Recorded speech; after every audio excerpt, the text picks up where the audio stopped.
Hi everyone, and welcome back to the channel. I'm Falafel, and if you're new here, this is where China meets the Arab world. Language, culture, history, and everything in between. Today, I want to talk about something that I get asked all the time. Are Arabs and Chinese people actually similar, or we're completely different? Well, the answer surprised me when I found out. So today, we're going to go through 5 things: hospitality, community versus individualism, how we express love, family, and finally, the one thing that ties all of it together, something called high context culture.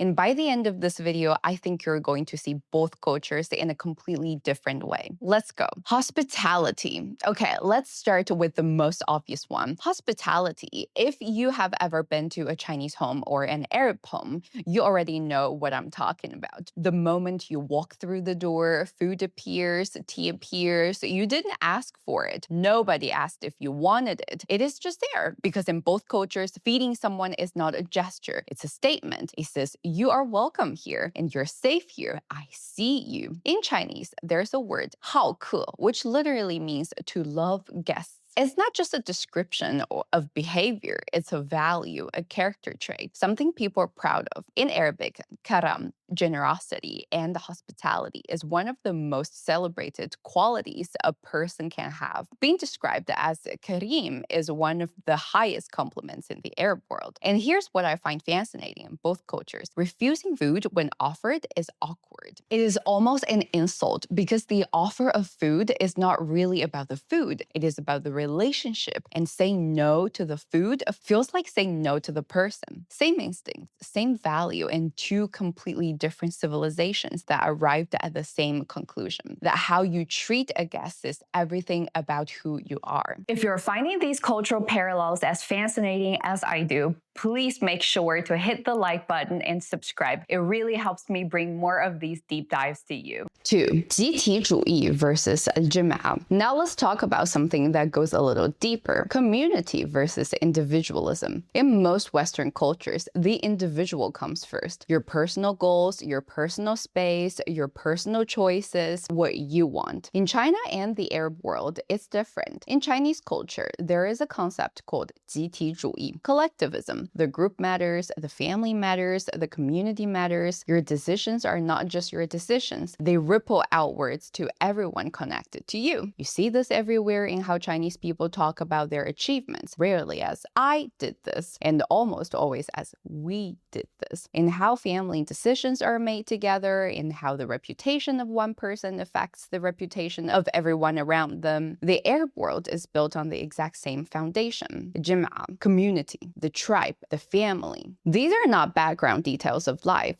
They're the structure of life. What your family thinks matters, what your community sees matters, and your action carry the weight of everyone who shares your name. This is one of the reasons why mianzi in Chinese and karama in Arabic are such parallel concepts. Both are ultimately about what the collective sees and not just what the individual feels. In the West, dignity is personal. In China and in the Arab world, dignity is social. It exists in the eyes of others, and that difference between a culture built around the individual and a culture built around the group explains so much about how decisions get made and how relationships work, and why business between China and the Gulf feels more natural than most people expect. 3. How we express love. Expressing love. Okay, this one is my favorite. How do Chinese people and Arab people express love? Because here's the thing, neither culture is particularly comfortable saying it out loud. In Chinese, 我爱你, I love you, is a phrase most Chinese people reserve for very serious moments. You do not say it casually. You do not say it often. Saying it too easily actually makes it feel less meaningful. Instead, love is expressed through actions, through food, through showing up, through asking, 你吃了吗? Did you eat?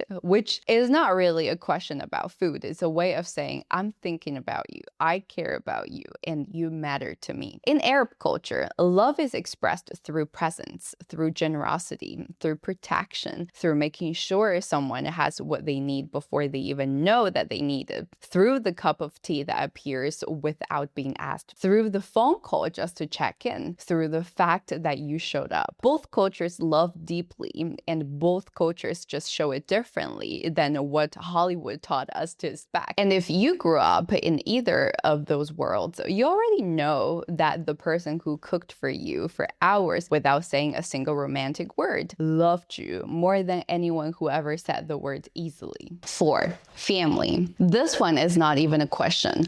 Both cultures are deeply, structurally, unapologetically family-oriented. In Chinese, the character for family is 家, and it means so much more than just the people you live with. It means home. It means belonging. It means the foundation everything else is built on. In Chinese culture, 孝, the respect and care for your parents and elders, is one of the oldest and most central values in the entire civilization. You don't abandon your parents. You don't put them away. You bring them in. In Arab culture, the family is the first institution, the most important institution, and the one that never retires. Your parents' generation is not separated from your life. They're part of it, always. And their opinion matters, their presence matters, and their honor is your honor. And in both cultures, you'll rarely find a concept equivalent to the Western idea of putting elderly parents in a care home. It is not that the institutions don't exist. It is the instinct to do it simply is not there in the same way. Because family is not a phase of your life. It is the structure of your life. And now, the one that ties everything together, and this is the one most people never talk about. Both China and the Arab world are what anthropologists call high context culture. What does it mean? It means the meaning of what's said is not just in the words. It is in the tone, the timing, the silence, the relationship between speakers and listeners, the history between them, 100 unspoken signals that both sides understand without ever discussing. In a low context culture like Germany or the United States, you say what you mean directly,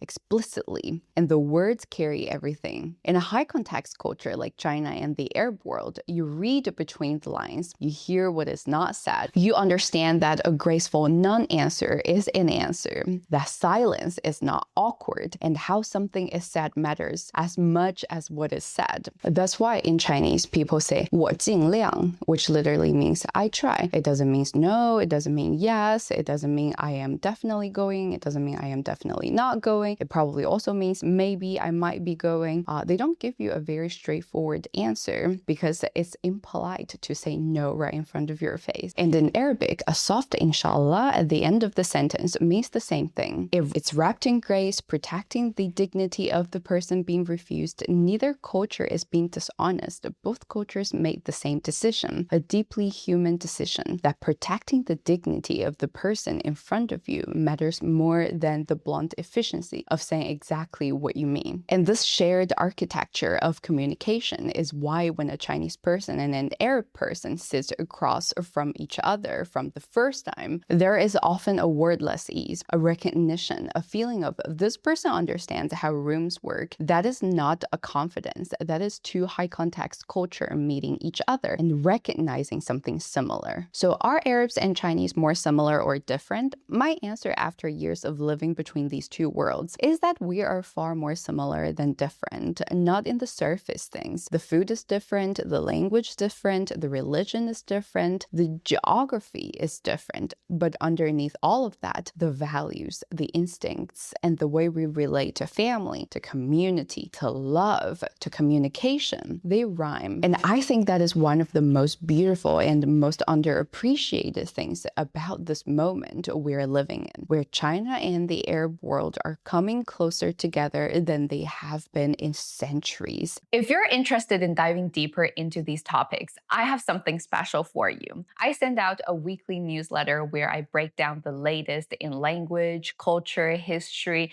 and most importantly, the growing business world between these two regions. You can find the link to subscribe in the description below. And I want to hear from you at the end. Have you noticed any other similarities between Chinese and Arab culture? Let's start the conversation in the comments below. I'm Falafel, and I'll see you in the next video.